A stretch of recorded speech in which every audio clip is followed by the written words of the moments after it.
Okay, welcome to the Blender workshop. To start, we'll go over navigation. This is just version 3.4. This is 3D view. Down here is the timeline, which will change later. It's for playing back animation. Top right is the outliner, really important for viewing everything you have in your scene. And down here is properties, and we'll get into that later. Okay, so for navigation, first of all, the tumble, which is moving around in 3 dimensions. If you have a 3-button mouse, push in the wheel of the mouse and just move around. And there you go. If you are on a laptop, you don't have a 3-button mouse, you can come over here and you'll see this little gizmo. If you click in the gray area, hold down the mouse and then move around, that will enable you to tumble. All right, next thing is pan, which is moving in 2 dimensions, and we just add 1 keystroke. So if I hold down Shift and then push in the wheel of the mouse, I'm moving now in 2 dimensions. Okay. If you don't have a 3-button mouse, you can come over here, and there's a nice little tool for that. It's the hand. Just click and hold the hand, and then you can move around that way. Okay. Last one is zoom. 3-button mouse, just use the scroll wheel. If you have a Mac laptop with a trackpad, you can put 2 fingers on the trackpad and use that to scroll. Okay. All right. If you don't have any of those things, you can come over here, and there's this magnifying glass, and it's actually really nice. The increments are really small, so you can also use this if you need to really come in tight with a camera angle or something like that. That's the magnifying glass. All right, that's it for navigation. Let's move on to our model here. So we have a cube. All right, let me show you the basics. Click on the cube. It's highlighted. You can see it's selected now. And I'll first show you how to move the object around using the gizmos here. So this is move. If you hover over it, you can see the shortcuts G. We'll do the shortcuts after the actual the buttons here. Click on move, and you'll see your gizmo is going to show up, and you can move it around. So if you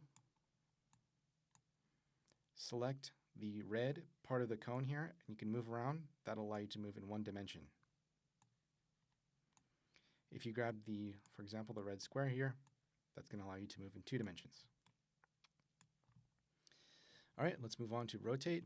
I'll come over here, click on rotate, and same thing. So you can grab to rotate. Okay, last one, scale.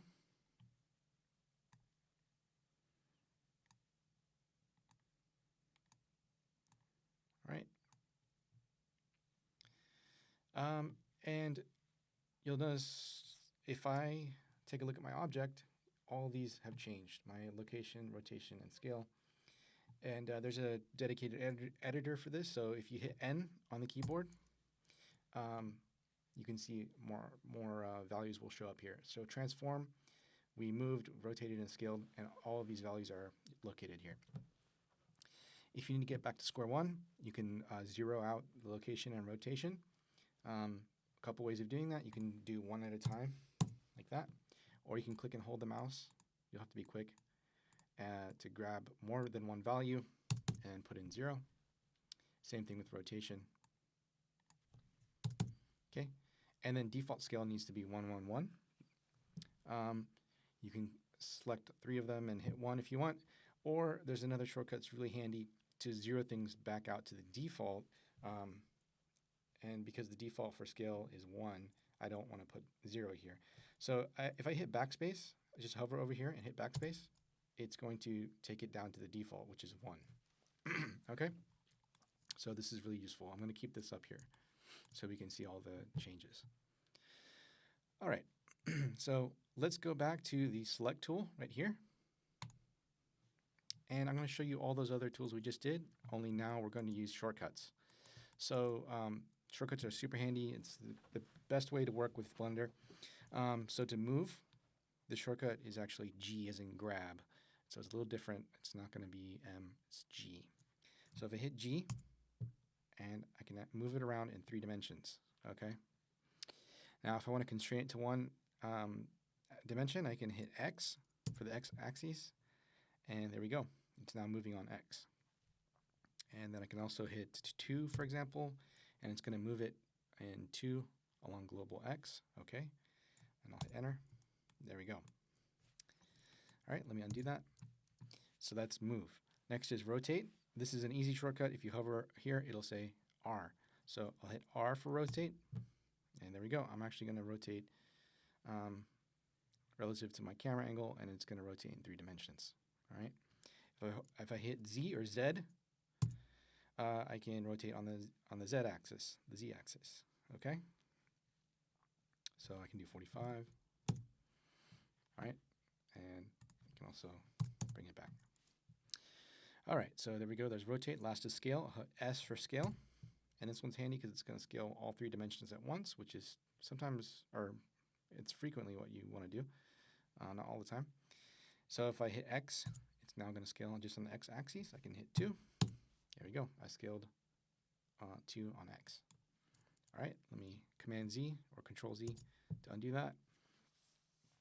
And we are done. One thing to note is we're working entirely so far in the global transform orientation, which is what you see here. X is going this way, Y, green is going this way, and Z is going up. I'll just go over this now. So if I rotate this, let's say Z 45 degrees. All right, and then I go to my gizmo to transform. My gizmo is still aligned to the global axes. So green is this way, red is this way, and Z is up. Okay, but I've rotated my object, as you see here. And if I want to continue moving in this object level orientation, I can do that here by clicking here and going to local. Okay, and it will transform along the object's local axis. See, after I click that, the red is no longer this way, right? It's turned to line up with the cube. Okay, so when I move it in local space, it's giving me the global coordinates for that movement. Okay, so that's it. I'm just actually going to go back to 0, and I'm also going to go back to global. We're not going to get to these other things for this class, just for this workshop, so just stay here in global. Okay, really important for the rest of the workshop. We're going to stay in global. All right, we're done with transforming. Let's take a look at editing the actual shape of this cube. For that, we'll need to head into edit mode. You can do that one of 2 ways. You can hit tab to go into edit mode, or you can go up here, and if you like to use the UI, you can click here and go to edit mode. All right, by default, it'll select all the verts. You can see it's all turning orange. If you want to deselect, you can hit A 2 times. So double hitting A will deselect everything. Hitting A 1 time will select everything. Okay? All right, let's take a look at verts. Go ahead and take some time, get used to selecting verts. I'm just clicking here. And the reason why we're selecting verts is because right now it's in vertex mode, which is this first option. Okay? If we want to select edges, I can either hit 2 on the right above QWERTY, and not the numeric keypad, but right above the Q and U and W. So if I hit 2, it's going to take me to edge mode. Or you can just click like so.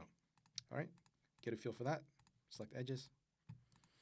If you want, you can even go to your move gizmo and just try moving it around.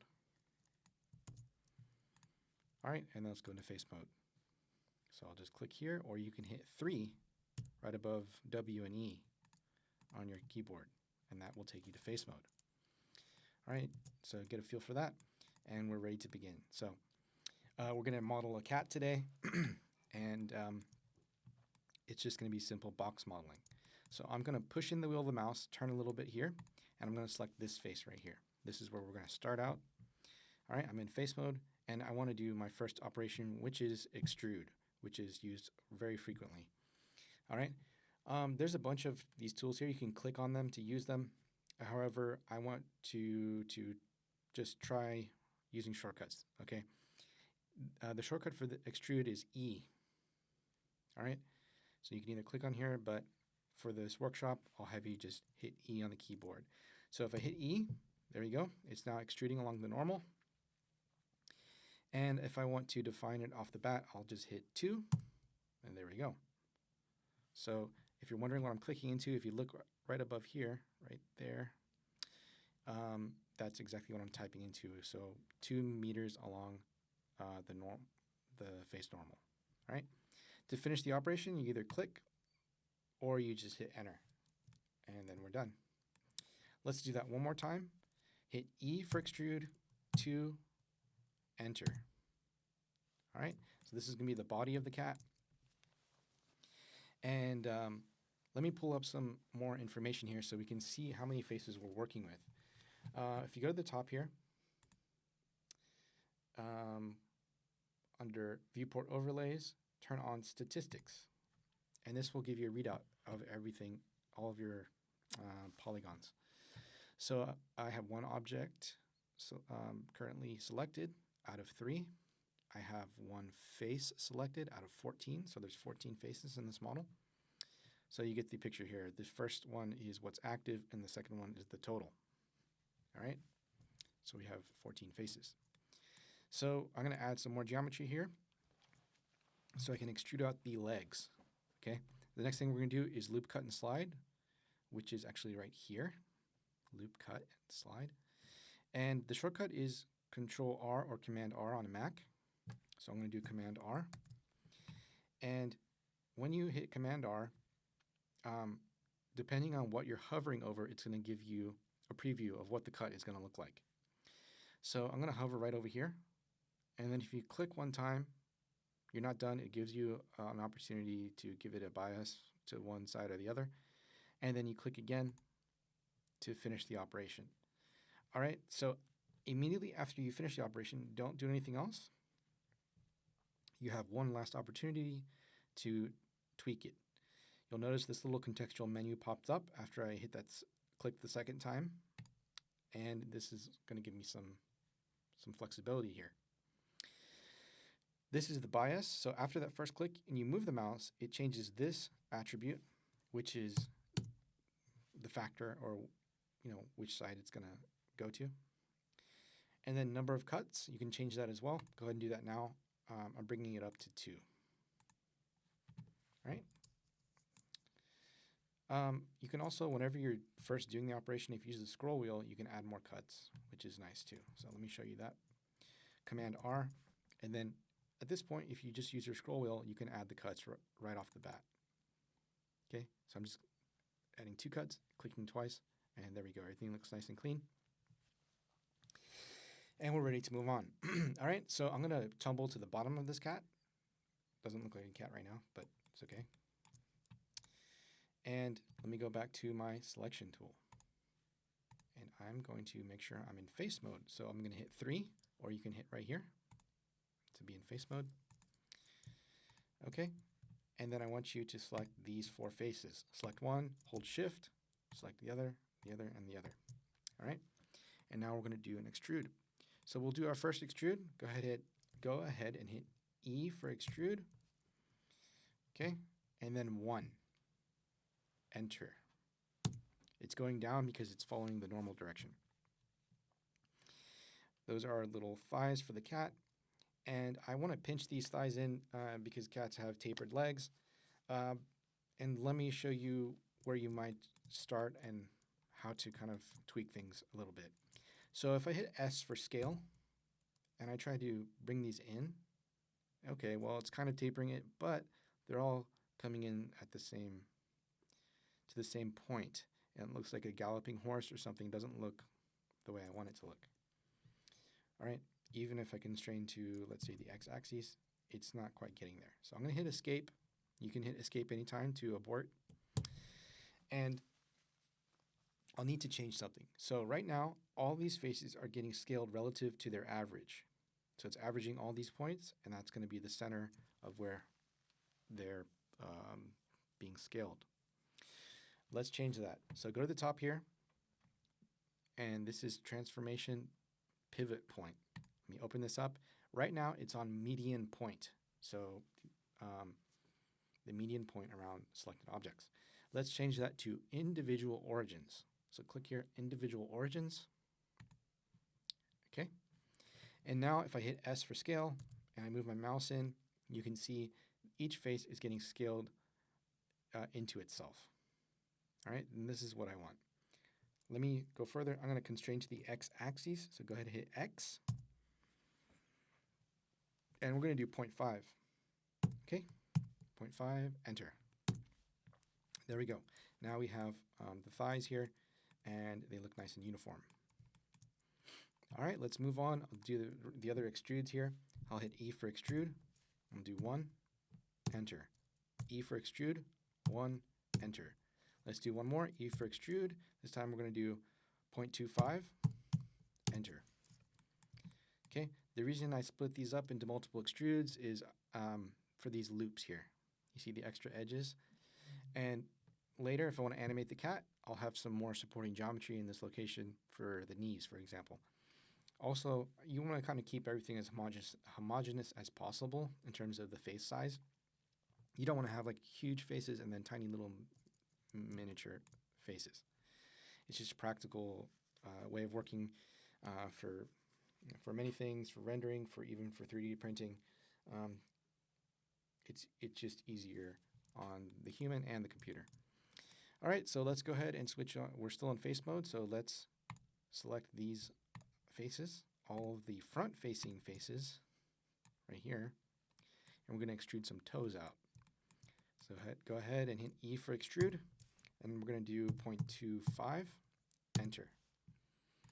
Okay, so we have the beginnings of a four-legged animal, and it still looks very boxy. So this is where we're going to take a look at the subdivision modifier. I'm going to take a break here from edit mode, and let's take a look at the subdivision modifier. So I'll hit tab to go into object mode. I like to add these modifiers in object mode. It's the best way to do it. I think it's the only way to do it, actually. So go ahead and hit this blue wrench here. You can give yourself some more room if you like. And the blue wrench is for modifiers. And this is where you can change the geometry, add effects, you can do animation through here as well. So go ahead and click on it. And we want subdivision surface. Go ahead, click on subdivision surface. There we go. So previously, if I go into edit mode by hitting tab, you can see the number of faces, 110 faces, okay? If I go hit tab again, I'm in object mode, and those 110 faces are now becoming 440. All right, so it's subdividing it, smoothing it out, and this is Catmull Clark. Ed Catmull is the president of Pixar Animation. He wrote this algorithm along with Clark here, and we can add some more subdivisions. So I'll bring this up to 2. And now we have quite a lot more, 1,700 faces. All right, and the beauty of this is at render time and animation, it smooths it out.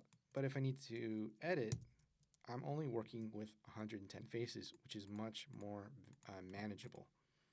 Okay, so this is not just pretty, but it has a practical use as well. And so it's super handy. All right. I'm going to go back to object mode. Let me do one last thing. You can see our faces look very faceted because of the normals. It's using hard normals here. So if I right click and go to shade smooth, or you can go to auto smooth. In this case, I want my cat to be entirely smooth, so we'll do shade smooth. And you can see what it looks like. The cat is nice and smooth. All right, that's it. Let's move on and finish up this cat. I'm going to hit tab to go into edit mode. And let's go here to the back side of the cat. I'll select this vertical rectangle here. All right, so the next modeling operation we're going to learn is inset faces. And inset faces is a lot like extrude, only it just kind of insets the faces. I don't know how else to describe it. So this is going to be right here, inset faces. but we're going to use the shortcut, which is I. So go ahead, hit I for inset faces. If you move your mouse, you can kind of see it. It might get off track really quick, so let's just type in the exact value we want. I'm going to do 0.125. Enter. Okay, there you go. You can see it right now. It insets the faces. This is working up to the tail to extrude the tail out, and I want to start with a square because once it gets extruded, it's going to look more cylindrical. So this is a cat's tail, it's cylindrical. So how do we get to a square? So I'm going to scale this on the z-axis, hit S for scale, Z for Z or Z for Z or Z axis, and you can move it in like this, but we'll do 0.25. Okay, there you go. We have a square now. All right, let's use our move tool. You're welcome to hit G and then Z if you want, but I'm just going to use the move tool and grab the blue cone here for the z-axis. There we go. I'm done with move. I'm going to go back to the selection tool, and then I'm going to tumble around by pushing the wheel of the mouse, and I'm going to start extruding the tail. So I'll hit E for extrude. I'm going to do 0.5, enter. E for extrude, 0.5, enter. So now it kind of looks like a pit bull tail or something like that, but we're going to make this a nice curly cat tail in a second here. The next operation we're going to do is spin tool over here, but there's some setup for that tool. I need to move the 3D cursor. So if you've noticed, Blender has this neat little thing called a 3D cursor, which is different. It's not in any other programs that I know of. It's a Blender unique thing, and it's really nice. It basically just saves a point in 3D space. Okay. If you click on View, or no, I'm sorry, should be somewhere. Oh, it's not in edit mode. If I go into object mode and, either edit or object mode, we'll see here 3D cursor, and this is the coordinates of the 3D cursor, which is at origin 0, 0, 0. I want to move it over here. You can do this several ways. You can click on the actual dedicated tool and click on it if you like, but I'm going to do it an easier way, and I'm going to snap it. So let's go into edge mode, hit 2, or you can go up here to go into edge mode, select this edge, and then to snap the 3D cursor to this edge, you do Shift S, which will give you snapping tools. Shift S. If you forget that, you can always hit F3. If you're using a Mac, you'll have to use the function key. So I'm on a Mac. I'll hold down Fn for the function key, and then I'll do F3. And you can actually search your snapping tools. So if I type in snap, I get all the same tools because you might forget these shortcuts. Okay, it's understandable. But we know them now. It's Shift S, and let's do cursor to selected. Cursor to selected. There we go. All right, one more setup. This spin tool is best used on a face, so let's go into face mode. You can either hit 3 or click right here. And we are just about ready. So I'm going to zoom out a bit, give myself some room, and I'm going to go to my spin tool. Go ahead and click on it now. There we go. Looks like the default wants me to do it around the z-axis, or z. I don't want that. I want it to go around the y-axis. So I'm going to click on y, and that's a good start. All right, and this can be an awkward tool, I'll admit that. What you'll do is this little plus sign right here, after you switch it to y, click and hold that down, and then drag. This will give us our first little spin. All right, we only needed to do that one time, and you can see this little contextual window will show up. And these values here, 2, 0, 0.85, these were all inherited by the 3D cursor. As you can see over here, 3D cursor 2, 0, 0.85. Okay, that was the whole reason why we spent that time setting up 3D cursor. All right, but I don't want this to go tiny little curl right here. I want it to be bigger. So I'm going to grab this yellow cone here for the y-axis, and then I'm going to drag it up, and you can see the value it changed right there. Just changing the center of where this thing is pivoting around. All right, and then for axes, excuse me, for angle, I can turn it up if I want it to turn around more. Steps are the number of like extrudes that it does, or the loops rather. 12, I think that's okay. Might be a little much for my model, but I think it looks fine. So there we go, there's our tail. All right, let's move on. I'm gonna go to the select tool, and I'm gonna come over here and select these faces. Make sure you change tools so you don't add a bunch of spins. All right, let's do the rest of this cat. We'll do the neck and the head. I'll do E for extrude, 0.5, enter. Okay, that's gonna be the neck. And let's do this one more time. E for extrude, 0.5, enter. Okay, I want to start to introduce some curvature here to the head, so I'm going to do that now. I'm actually going to scale this out on the y-axis. So go ahead, hit S for scale, Y for y-axis, and we'll do 1.5. Okay? This is going to be super basic. It's not going to be like a Disney level model, okay? But it's fine. We're learning here. All right, hit E for extrude.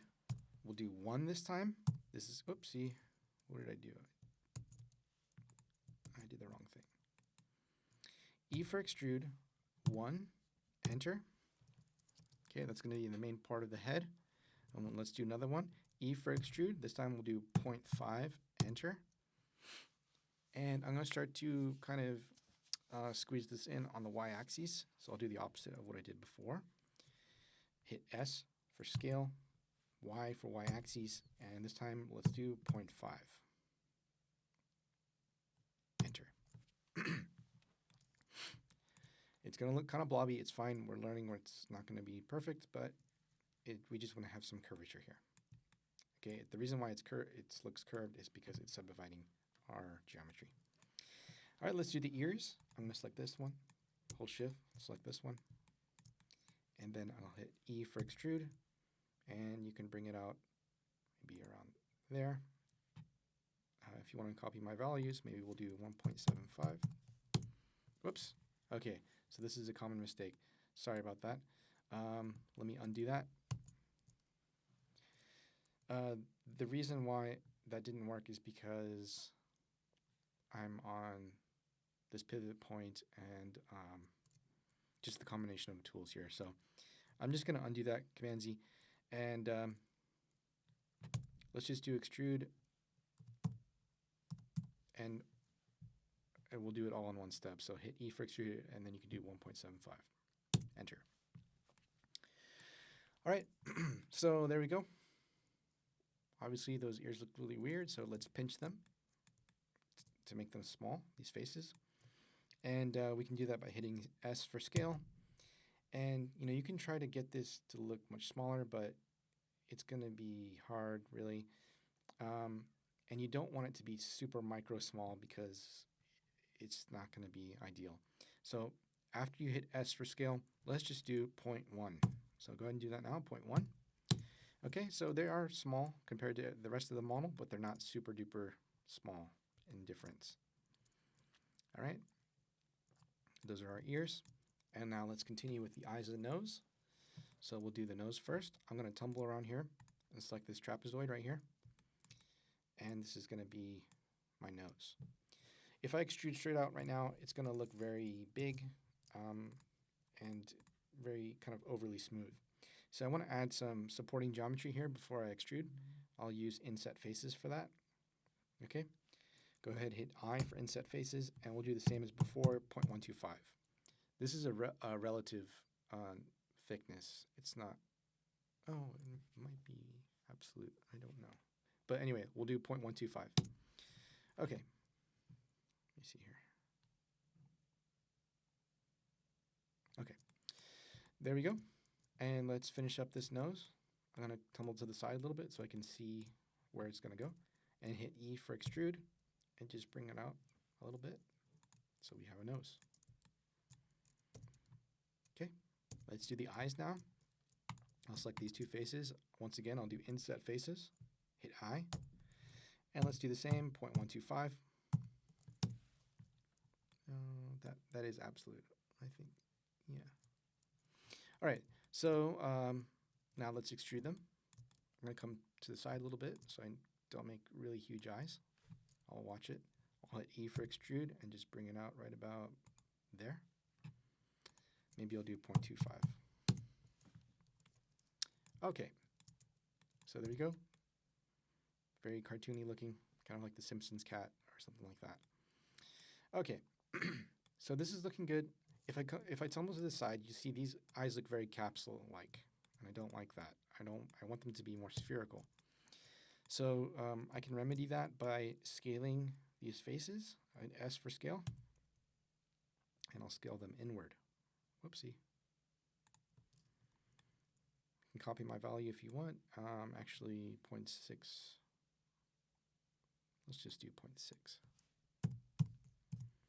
Okay. So this looks more spherical because our base geometry here is giving some guidance for the subdivision modifier. So it's going to kind of taper in a little bit. All right. And I think that looks better. Okay, we're done with our cat for now. And next thing what we can do is look how this thing in a rendered mode. So up until now, we've been working entirely in solid shading. So we can see the gray surface here. It's good, it's useful, doesn't use too much memory. There's two other views I want you to look at. If I hit Z, this will give me rendering options, or viewport shading, really. Okay, if I go to wireframe, this one's nice. Wireframe will save a lot of memory. Okay, and then solid, which is where we were before, and then also there's rendered. Okay, actually, before I jump into rendered, I want to change the render engine. So let me do that now. You can do that as well. Go to the camera here, and the render engine by default is Eevee, which is pretty nice.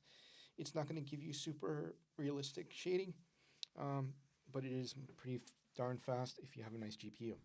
Okay, I'm going to switch this over to cycles, which is the photorealistic one. All right, and I'm going to keep it on CPU. I don't know what kind of Mac this is, but we'll just keep it on CPU for now. All right, I'm going to hit Z once again, and let's go to rendered. All right, and you can see our cat here, and the light is right above the cat. Okay, let's move the light in front of the cat's face. So I'll select the light. Okay, and this is going to be really hard to do on to move in 3 dimensions at once. That's pretty much any modeling program. So I'm going to grab the red axis and bring this up to the front to light up the front of the cat's face. So I only moved on the x-axis. Okay, and then I'm going to tumble around just to get a look at it, and maybe I'll move it off to the side. Okay, you can also move in 2 dimensions, and I think that's a good starting point. All right, now let's take a look at rendering. So right now, this is just a 3D view. If I want to make an image out of this, I'll have to hit F12 and actually render this guy out. My render presets samples, max samples for rendering is quite high, 4096. We don't need all that. Let's just do 128 for now. Okay, let's render this out. So and see what happens. Right, it's probably gonna look weird. Let's see why. If I hit render and then render image, or you can use F12, it's gonna render this cat. All right, so this is pretty awkward. It's the back side of the cat. That's not what I want. And the reason for that is it's rendering from this camera right here. All right, so we'll need to move the camera. Now, if you select the camera and actually grab it and move it around, yes, you can work that way. It's tedious and it takes a while. So let me show you a better way of moving the camera around. All right, you'll need to hit N to make sure you have all these options here. Go ahead and click on View, and what we'll do is we need to lock the camera to view. All right, we'll get to that in a second. First, we need to actually look through the camera. So if you have a full keyboard and a numeric keypad, you can hit 0 on the numeric keypad, and this will jump you straight to the camera view. Okay, if you don't have a numeric keypad on, you'll require a full-size keyboard. A lot of people don't have that. You can also just hit this button, which is really nice. They've added this a few years ago. So if I hit this button, I'm actually jumping right into the camera. All right, but if I tumble around, I'm going to leave the camera. So you'll need to lock it in place. After you look through the camera, come here, lock camera to view. And you'll see there's going to be a little extra red or orange box around here. And now when I tumble, the camera is coming along for the ride. All right, so this is super handy. I'm going to just frame this like I would a photo, a camera, right? And as I mentioned before, you can use this magnifying glass if you need to get a real tight zoom. All right, and we're done. I like where this is, so I'm going to unlock this. And now, if I tumble, I'm no longer in the camera. All right, let's render this out one more time. I'll hit render and render image. There we go. That's the right angle. Very good. All right, now let's move on to some other options. If I want to composite this cat, let's look at the render one more time. View render. I don't want to have this gray background, right? I don't want to have to go into Photoshop and remove it. If I want to comp this cat into something, I can render transparent background right off the bat. So under your camera settings here for rendering, I go down here to film, open that up, and just turn on transparent. Right, and the 3D viewport will give you this checkerboard to show you already that the background is transparent. So that's really useful. Okay. If I hit render, it's going to have a transparent background. But let's move on with a few things. Let's add some more materials to this cat. It looks boring. It's gray. So select your cat. Go over here to this material properties, and then scroll up. All right. And this is the default. Okay. So let's rename this one to fur, F-U-R. Give it like a brown cat fur, something like that. All right. And let's make a few more. I'll hit the plus sign, and then I'll need to click new. And I'm going to call this one white for the white of the eyes. I'll keep that white. That's fine. Let's make another one. I'll hit plus sign, hit new.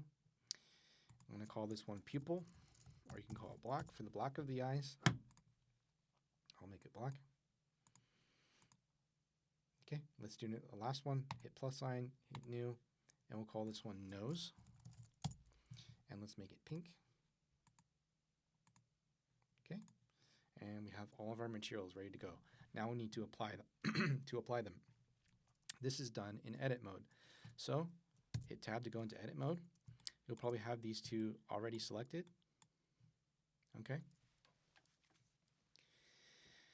And I want these to be the white of the eye. Now, if I do it now, it's only going to do the end of the eye. I need to do the entire eye. So you could, for example, come in here, hold shift, and select all those faces one by one to add them. But that's going to take too long. All right, a better way of doing that is going here to select, and then select more or less, more. It should be Control plus on Windows or Command plus on Mac. That's the numeric keypad plus, by the way. Okay, I just did it one time, and you can see it's grabbed more of those faces. And let's go here to white and assign. Okay, so you can see the eyes are now white. All right. The black of the eyes will be easier. We'll just do the final face out here. Select this one, hold shift, select the other, and there we go. Now, this looks very reptilian square-like eyes. The reason for that is our base geometry is four-sided. So whenever you subdivide it, it's still going to look boxy, okay? If you're, this is a more sophisticated model and you want the curvature to look better, I would start with at least 6 sides, a hexagon. So if you subdivide a hexagon, it will look more spherical. The actual topology will look better for like an eye, for example. But that's okay, we're just doing basics today. All right, let's do the nose. So I'm going to select the end of this face here, this end face for the nose. I'll do that handy command and then plus, or control and plus to select all of the faces of the nose. I'll click here on nose and then assign. Okay, I'll hit tab, I'm done with edit mode, and there's our cat. All right, looking good so far. Now I'm going to do one last thing and we'll call it a day. Let's play with textures just a little bit. We're not going to get too carried away. This is just basic workshop. So pull this up to give yourself some room. It's on timeline, which is intended for animation. We don't have animation today, so let's change it. Go here, and let's go to Shader Editor. Okay, I'll give myself even more room. To navigate in here, push in the wheel of the mouse to pan, and you can zoom as well. Let's head on over to our fur. So I'll click here on fur, and it will bring this up for me. And I can tweak some of these parameters. All right, I want to add a procedural texture to my cat to make it look like a calico cat or something like that. So I'll click here, add, and we'll go down to texture, and we'll do this Musgrave texture. Okay, I'm gonna put it out here because we're gonna add something between in a second. If I plug in the height to the base color, you'll start to see that texture, and you can play with these parameters, maybe scale to change the texture of the cat. I think that looks fine. And this will output black and white. So to make it more interesting, I'm going to add something between here. Let's go to add converter, add converter, and then color ramp. Okay, all you have to do is hover over this connection and you click and it automatically plugs it in for you. Super handy. All right, and let me change the color here, maybe to a brown, and then the white, maybe I'll do like a something like that.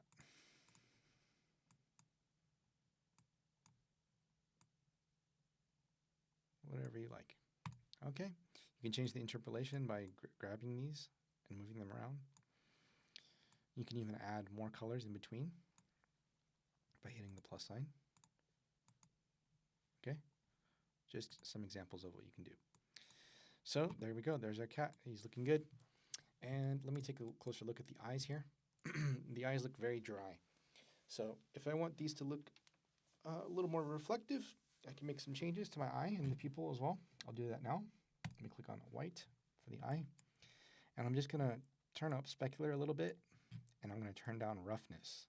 And you can start to see when I turn that roughness down, I get these specular highlights to make it appear as if, that's a membrane or, a reflective eye. Let's do the same for pupil. Turn up specular a little bit, turn down roughness. And there we go. If I tumble around, you can start to see the reflections of the eye. All right, we're almost done here. I'm going to go back into the camera view. So I can hit 0 on numeric keypad, or you can just hit this button right here. And there we go. There's our cat. All right. So let me open up our modifiers. And this is the level viewport, and this is the render. So they're both the same. And let me hit render, okay? If you're on Mac, you can hit function key and then F12, or you can go here, render image. All right, it's rendering our cat right now. And it's done. Okay, if I zoom in here, You can see these eyes are very polygonated. You can even count the edges here. Same with the nose. So if I want this cat to look even more smooth, let me make some changes. I'll close that. Okay, levels viewport. This is how you work. So I can actually turn this down if I want. In other words, this can be independent of the render subdivision level. You can even turn all the way on to 0 if you need to save lots of memory. And then for render, we can turn it up. So whenever we're working, things are lightweight, easy to move around. When we hit render, it's going to subdivide it 3 times for a very smooth mesh. Okay, let me go to render and let me go to view render. This is going to be in slot 1 already. That's fine. I'll keep it there. And let's compare it with the render we're about to do in a second. So I'm going to go here to slot 2. Okay, and let's go render image. Okay, this is a fresh new render. And let me zoom in here. It's almost done. Yeah, it's done now. Okay, you can see how much smoother that is. I can't even count the polygons because it's rendering now at 3. Okay, let's compare them. So this is the earlier render at 2 subdivisions. Okay, and this is 3 subdivisions. So you can see it's much smoother and looks better. If you're done, you can go here, image, and then go to save as, and it will save a PNG which supports transparency. And that's it for our workshop. Thank you for joining.